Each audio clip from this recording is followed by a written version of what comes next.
Hey guys, one of the most common issues with printers is when the paper is not being picked up, either from the main tray, additional tray, or from an auto document feeder if you have one of those on your printer. So today I'm going to show you how to get rid of that problem easily. Usually it's just some cleaning that you need to do. Today we have an Epson Workforce Pro WF-3720, which is very similar to 3730, but 3730 has an additional tray. So first, if you have a problem with your document feeder and it's not pulling your scans through, what you'll need to do is you just need to open this cover right here, and you will find some rollers in here.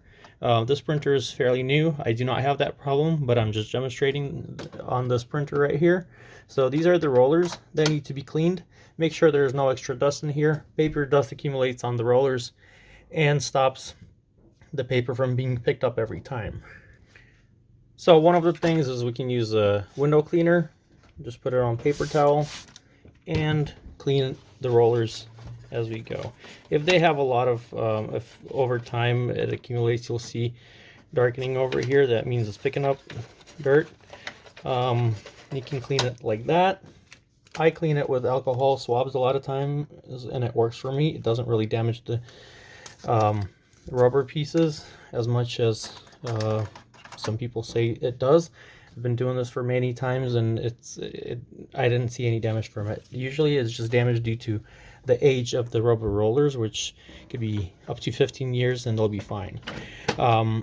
So just go ahead and clean that, let it dry before you feed more papers through.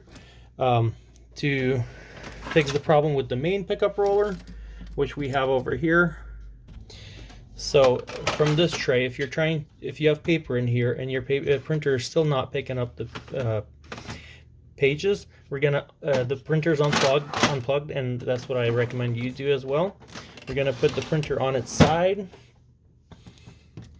We're gonna pull the tray out either before we put it on its side, or as I did it just now.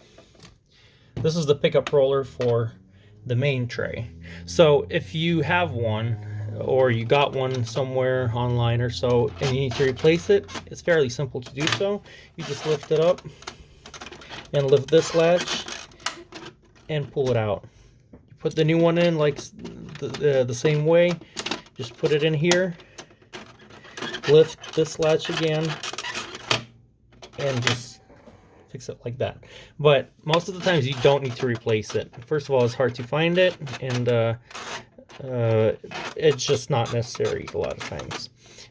These are the rollers that you need to clean. So same thing with either paper towel with some glass cleaner, and then after you do the glass cleaner, just wipe it down with some water on the paper towel.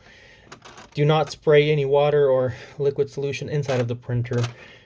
So or just use the alcohol swab to clean those, and just spin one wheel as you do the other one, and then you change that. You spin this one and clean this one. So it's fairly simple with that. Another problem that could be is the back of the printer has a duplexer unit. To remove it, just do that. Check these gears right here. Make sure they're all spinning simultaneously, so they're all in place. Sometimes they pop out for whatever reason, but this is how they're supposed to work. So also check to make sure there's nothing blocking your paper path here or in this area. All of these white tabs are in place. Then when you have cleared that, make sure you put the duplexer unit back and put the paper back into the tray and load it again, and see if that solves your problems. Hopefully this worked for you. Once again, it's for 3720, 3730, and all the similar Epson printers. Please like our video, subscribe to our channel, comment in the area below, and we really appreciate you guys watching, taking the time watching this video. Have a wonderful day. Thank you.